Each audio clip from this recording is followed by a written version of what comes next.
Yun guys, galing ako niya nagpagawa ng salamin. Dahil pagbahin ko, tumalas yung isa kong mata ng salamin.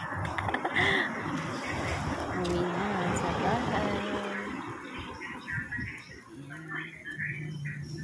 Okay, okay na yung aking salamin.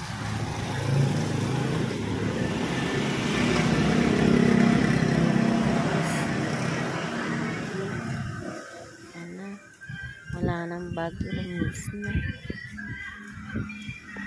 Ingat. Ayan, malapit na ako sa aming bahay. Ayan guys, ang aming bahay. Malapit na. Kapit na lang yun dyan guys.